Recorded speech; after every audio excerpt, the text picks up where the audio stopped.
Hi friends, എല്ലാവർക്കും Diaz tasty കിച്ചണിലേക്ക് സ്വാഗതം.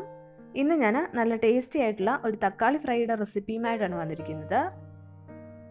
ചോറിനും ചപ്പാത്തിക്കും ഒക്കെ പറ്റിയ നല്ല ടേസ്റ്റി ആയിട്ടുള്ള ഒരു കറിയാണിത്. അപ്പോൾ നമുക്ക് ഇതെങ്ങനെയാണ് തയ്യാറാക്കുന്നതെന്ന് നോക്കാം. തക്കാളി ഫ്രൈ തയ്യാറാക്കുന്നതിനായിട്ട് ഞാൻ ഒരു ചട്ടി വെച്ച് കൊടുത്തിട്ടുണ്ട്. ചട്ടി നന്നായിട്ടൊന്ന് ചൂടായി വരുമ്പോഴേക്കും ഇതിലേക്ക് നമുക്ക് വെളിച്ചെണ്ണ ഒഴിച്ചു കൊടുക്കാം. ഞാൻ വെളിച്ചെണ്ണയാണ് യൂസ് ചെയ്യുന്നത്. വെളിച്ചെണ്ണയ്ക്ക് പകരം നമുക്ക് സൺഫ്ലവർ ഓയിൽ വേണമെന്നുണ്ടെങ്കിലും യൂസ് ചെയ്യാം. എണ്ണ നന്നായി ചൂടായി വരുമ്പോഴേക്കും ഇതിലേക്ക് 1/2 ടീസ്പൂൺ കടുക് ഇട്ട് കൊടുക്കാം. കടുകെല്ലാം പൊട്ടി കഴിയുമ്പോഴേക്കും ചെറുതായിട്ട് അരിഞ്ഞു വെച്ചിരിക്കുന്ന ഇഞ്ചി, വെളുത്തുള്ളി എന്നിവ ചേർത്ത് കൊടുക്കാം. ഞാൻ ഒരു കഷ്ണം ഇഞ്ചി ചെറുതായിട്ട് അരിഞ്ഞെടുത്തിട്ടുണ്ട്. അതുപോലെ തന്നെ 6 വെളുത്തുള്ളി ചെറുതായിട്ട് അരിഞ്ഞെടുത്തിട്ടുണ്ട്. ഇനി ഇതെല്ലാം ചേർത്ത് നന്നായിട്ടൊന്ന് വഴറ്റിയെടുക്കണം.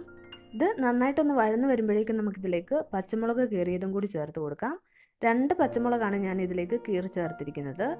എരിവിന് വേണ്ടിയിട്ട് നമ്മൾ മുളക് പൊടി ചേർക്കുന്നുണ്ട്, അതുകൊണ്ട് പച്ചമുളക് കുറച്ച് ചേർത്ത് കൊടുത്താൽ മതി.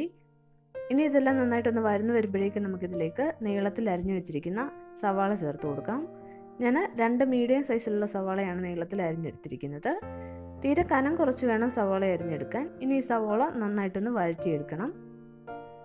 അപ്പോൾ സവാള നന്നായിട്ടൊന്ന് വഴന്ന് കിട്ടുന്നതിനായിട്ട് നമുക്കിതിലേക്ക് ഒരല്പം ഉപ്പും കൂടി ചേർത്ത് കൊടുക്കാം. എന്നിട്ട് ഇത് നന്നായിട്ട് വഴറ്റിയെടുക്കാം. ഇപ്പോൾ ഈ സവാള നന്നായിട്ട് വഴന്ന് വന്നിട്ടുണ്ട്. ഇത്രയും വഴന്ന് വന്നാൽ മതിയാവും. ഇനി നമുക്കിതിലേക്ക് ഒരു തണ്ട് കറിവേപ്പിലയും കൂടി ചേർത്ത് കൊടുക്കാം. എന്നിട്ട് നന്നായിട്ടൊന്ന് ഇളക്കി കൊടുക്കണം.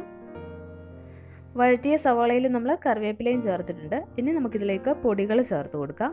1/4 ടീസ്പൂൺ മഞ്ഞൾപ്പൊടി, 1 ടേബിൾ സ്പൂൺ മുളക് പൊടി. ഞാൻ സാധാരണ മുളക് പൊടിയാണ് എടുത്തിരിക്കുന്നത്.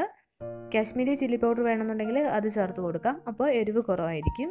ഇനി ഒരല്പം കുരുമുളക് പൊടിയും കൂടി ഇതിലേക്ക് ചേർത്ത് കൊടുക്കാം. കാശ്മീരി ചില്ലി പൗഡർ ചേർത്ത് കൊടുക്കുമ്പോൾ കൂടുതൽ കുരുമുളക് പൊടിയും ചേർത്ത് കൊടുക്കുക. ഇനി ഈ പൊടികളെല്ലാം നന്നായിട്ടൊന്ന് ഇളക്കി യോജിപ്പിച്ചെടുക്കണം. പൊടികളൊക്കെ മൂത്ത് അതിൻ്റെ ഒരു പച്ചമണമൊക്കെ ഒന്ന് മാറി കിട്ടണം. അതുവരെ നന്നായിട്ട് ഇളക്കി കൊടുക്കണം. സ്റ്റൗ ലോ ഫ്ലെയിമിൽ തന്നെ വെച്ചാൽ മതി. ഇപ്പോൾ നമ്മൾ ചേർത്ത് കൊടുത്ത പൊടികളൊക്കെ മൂത്ത് അതിൻ്റെ ആ പച്ചമണമൊക്കെ ഒന്ന് മാറി വന്നിട്ടുണ്ട്. ഇനി നമുക്കിതിലേക്ക് ചെറുതായിട്ട് അരിഞ്ഞു വെച്ചിരിക്കുന്ന തക്കാളിയും കൂടി ചേർത്ത് കൊടുക്കാം.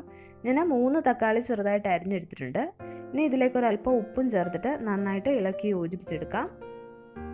നമ്മൾ ആദ്യം സവാള വഴറ്റിയപ്പോൾ ഉപ്പ് ചേർത്ത് കൊടുത്തിട്ടുണ്ടായിരുന്നു. അതുകൊണ്ട് അതനുസരിച്ചിട്ട് മാത്രം ഉപ്പ് തക്കാളിയിലേക്ക് ചേർത്ത് കൊടുക്കുക. ഉപ്പ് കൂടിപ്പോയാലൊന്നും ചെയ്യാൻ പറ്റില്ല. കുറവാണെന്നുണ്ടെങ്കിൽ നമുക്ക് ലാസ്റ്റ് ചേർത്ത് കൊടുക്കാം. ഇതെല്ലാം ചേർത്ത് നന്നായിട്ട് ഇളക്കി യോജിപ്പിച്ച് കഴിയുമ്പോഴേക്കും നമുക്കിത് ഒരു 3 മിനിറ്റ് മൂടി വയ്ക്കാം. ഒരു മീഡിയം ഫ്ലെയിമിൽ 3 മിനിറ്റ് നേരം മൂടി വയ്ക്കാം. അപ്പോഴേക്കും ഈ തക്കാളിയൊക്കെ നന്നായിട്ട് വെന്തും വരും. ഇപ്പോൾ നമ്മളിത് മൂടി വെച്ചിട്ട് 3 മിനിറ്റ് കഴിഞ്ഞിട്ടുണ്ട്. ഇനി നമുക്കിത് തുറന്നിട്ട് നന്നായിട്ടൊന്ന് ഇളക്കി കൊടുക്കാം. അപ്പോഴേക്കും ഈ തക്കാളിയൊക്കെ നന്നായിട്ട് ഉടഞ്ഞും കിട്ടും. തക്കാളി ഇതുപോലെ സ്പൂൺ കൊണ്ട് നന്നായിട്ടൊന്ന് ഉടച്ചു കൊടുത്താൽ മതി. ഇത് പെട്ടെന്ന് തന്നെ ഉടഞ്ഞു കിട്ടും. ഇപ്പം ഞാൻ ഈ തക്കാളിയൊക്കെ നന്നായിട്ട് ഉടച്ചെടുത്തിട്ടുണ്ട്. തക്കാളി സവാളയൊക്കെ നന്നായിട്ട് മിക്സായി വന്നിട്ടുണ്ട്. ഇനി നമുക്ക് ഇത് ഒരു 2 മിനിറ്റ് വീണ്ടും ഒന്ന് മൂടി വയ്ക്കാം. അപ്പോഴേക്കും ഇതിലെ എണ്ണയൊക്കെ നന്നായിട്ടൊന്ന് തെളിഞ്ഞു വരും. ഒരുപാട് ടൈമൊന്നും മൂടി വയ്ക്കേണ്ട ആവശ്യമില്ല. ഒരു 2 മിനിറ്റ് മതിയാവും. അപ്പോഴേക്കും ഇതിലെ എണ്ണയൊക്കെ തെളിഞ്ഞിട്ടുണ്ടാവും. ഇതാ ഇപ്പോൾ കണ്ടോ, ഇതിലെ എണ്ണയൊക്കെ ഒന്ന് തെളിഞ്ഞു വന്നിട്ടുണ്ട്. ഇനി നമുക്ക് ഇത് നന്നായിട്ടൊന്ന് ഇളക്കി യോജിപ്പിച്ച് കൊടുക്കാം. ഇതിൽ ഉപ്പൊക്കെ പാകത്തിനുണ്ടോ എന്ന് നോക്കിയിട്ട് ഈ സമയത്ത് നമുക്ക് വേണമെന്നുണ്ടെങ്കിൽ ചേർത്ത് കൊടുക്കാം. ഇതിൽ ഉപ്പൊക്കെ പാകത്തിനുണ്ട്. ഞാനിതിൻ്റെ സ്റ്റൗ ഓഫ് ചെയ്തിട്ടുണ്ട്. നല്ല ടേസ്റ്റി ആയിട്ടുള്ള തക്കാളി ഫ്രൈ റെഡി ആയിട്ടുണ്ട്. എല്ലാവരും ഇതൊന്ന് ട്രൈ ചെയ്ത് നോക്കുക. ചോറിനും ചപ്പാത്തിക്കും ഒക്കെ പറ്റിയ നല്ലൊരു കോമ്പിനേഷനാണ്. ഈ റെസിപ്പി ഇഷ്ടമായെങ്കിൽ ചാനൽ സബ്സ്ക്രൈബ് ചെയ്യാനും വീഡിയോസൊക്കെ ഷെയർ ചെയ്യാനും മറക്കരുത്. Thank you.